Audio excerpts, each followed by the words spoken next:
Assalamualaikum warahmatullahi wabarakatuh. Salam olahraga, salam satu nyali, wani. Laga lanjutan Indonesia vs Jepang akan segera dipertontonkan. Oke, jadi kemarin Jepang klarifikasi bahwasanya mereka melawan Indonesia akan menggunakan skuad pelapis. Tapi dengan penuh kebimbangan, Jepang akan menurunkan skuad utama. Oke, tanpa kita gadang-gadang. Ya, baru saja kemarin Jepang kalah vs Australia dan hasil itu membuat pelatih Hajime Moriyasu ingin meraih hasil maksimal saat melawan Indonesia. Oke, jadi perlu kita tahu bahwasanya Indonesia kemarin menang vs China serta Jepang kalah vs Australia. Dan dengan hasil ini Indonesia dipastikan lolos ke ronde 4 dan Jepang dipastikan lolos ke Piala Dunia. Namun dengan hasil ini Jepang belum sepenuhnya puas karena sejauh ini mereka baru saja kalah di grup C kualifikasi Piala Dunia melawan Australia. Belum puas, jadi mereka ingin menutup laga di World Cup Qualification ini melawan Indonesia. Mereka ingin memetik kemenangan. Dan tadi pada pukul 11.25 timnas Indonesia berangkat menuju Jepang. Indonesia tadi telah berangkat. Pas waktu ingin menjelang zuhur, mereka live streaming dan saya akhirnya menonton dan mereka menyampaikan kabar bahwasanya mereka akan bertolak ke Jepang. Jepang dan Indonesia akan digelar mulai pukul 17.35 di Stadion Suita City, Osaka. Oke. Jadi kalau menurut saya, jika Jepang berambisi untuk menang pada match ini, menurut saya kita juga harus bisa legowo lah, legowo. Karena kita juga sudah dipastikan lolos, otomatis nanti vs Jepang jikalau kita menelan kekalahan ataupun bagaimana ya kita harus menerima ya.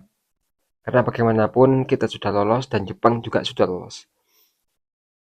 Tapi yang saya herankan ya, buat Jepang jikalau ini bisa membuat kalian puas ya, ya tidak menutup kemungkinan kalau nanti Jepang akan mempertontonkan match yang terbaik mereka.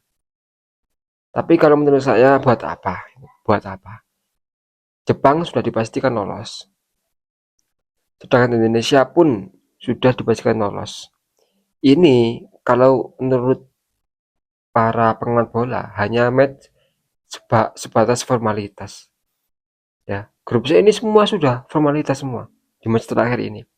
Karena buat apa juga dia serius gitu kan? Karena notabene-nya begini, Jepang, Australia sudah dipastikan lolos ke Piala Dunia. Arab Saudi, Indonesia sudah dipastikan lolos ke ronde 4. Cina dan juga Bahrain sudah dipastikan gugur di fase ini. Jadi meskipun dia mempertahankan match yang terbaik di match terakhir ini, tidak ada gunanya. Tapi ada gunanya untuk melatih mental ataupun melatih taktikalnya untuk laga mendatang mereka. Yang jelas di luar dari World Cup Qualification. Ya mungkin di AFC atau di apa, mungkin untuk melatih skill mereka ya it's fine.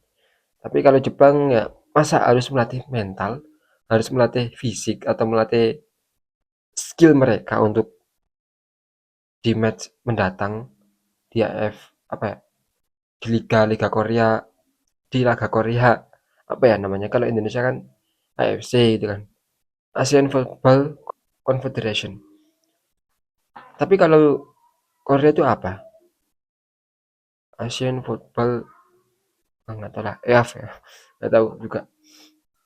Tapi yang jelas kan Jepang sudah dididik untuk sudah melatih skillnya. Masa mereka harus berlatih di sini, apalagi versi Indonesia. Nah, sudahlah kita hanya bisa bertanding dengan sebisanya aja karena ini merupakan match yang menurut saya hanya formalitas. Ya, kita kalau serius melawan Jepang, kalau menang pun buat apa? Karena 3-4 sudah kita kunci lah. Sudah Arab Saudi dan juga Indonesia. Artinya kalau kita di sini ingin serius, ya it's fine. Karena kita di sini juga untuk melatih skill ya, skill mental juga harus kita latih di sini. Karena kita vs Jepang dan notabene Jepang adalah tim kuat dan kita harus berlaga vs tim kuat karena nantinya kita jikalau nantinya kita sudah tinggi ataupun lolos ke Piala Dunia, pastinya kita akan ketemu dengan tim-tim hebat. Jadi kita tidak kaget dan wajar lah kalau kita serius di match ini. Oke, jadi pada match ini ada keuntungan buat kita, yakni Martin Paes dan juga Marcelino Ferdinand bisa turun untuk tanding pada match ini. Jadi kita bisa untuk melatih sepenuhnya untuk laga Indonesia vs Jepang. Dan ada satu pemain dari timnas Indonesia yang harus kena skors dan tidak bisa bermain ketika melawan Jepang nanti, yakni Ivar Jenner. Ya.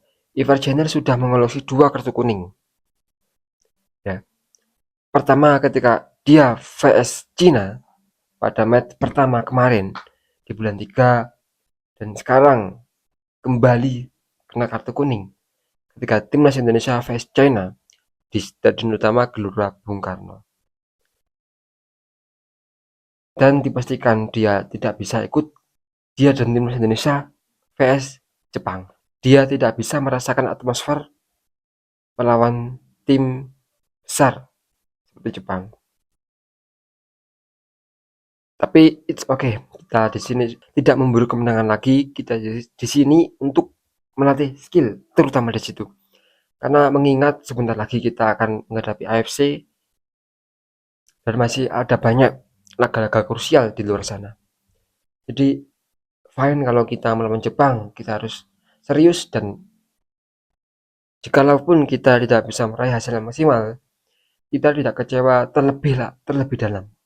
Karena kita sudah dipastikan lolos ke ronde 4.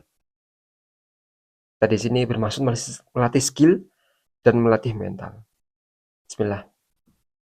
Indonesia vs Jepang akan segera kita tonton.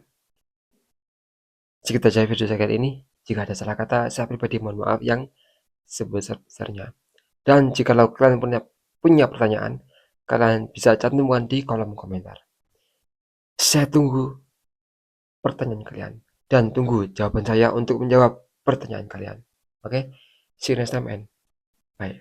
Wassalamualaikum warahmatullahi wabarakatuh. Salam satu nyali, Wani.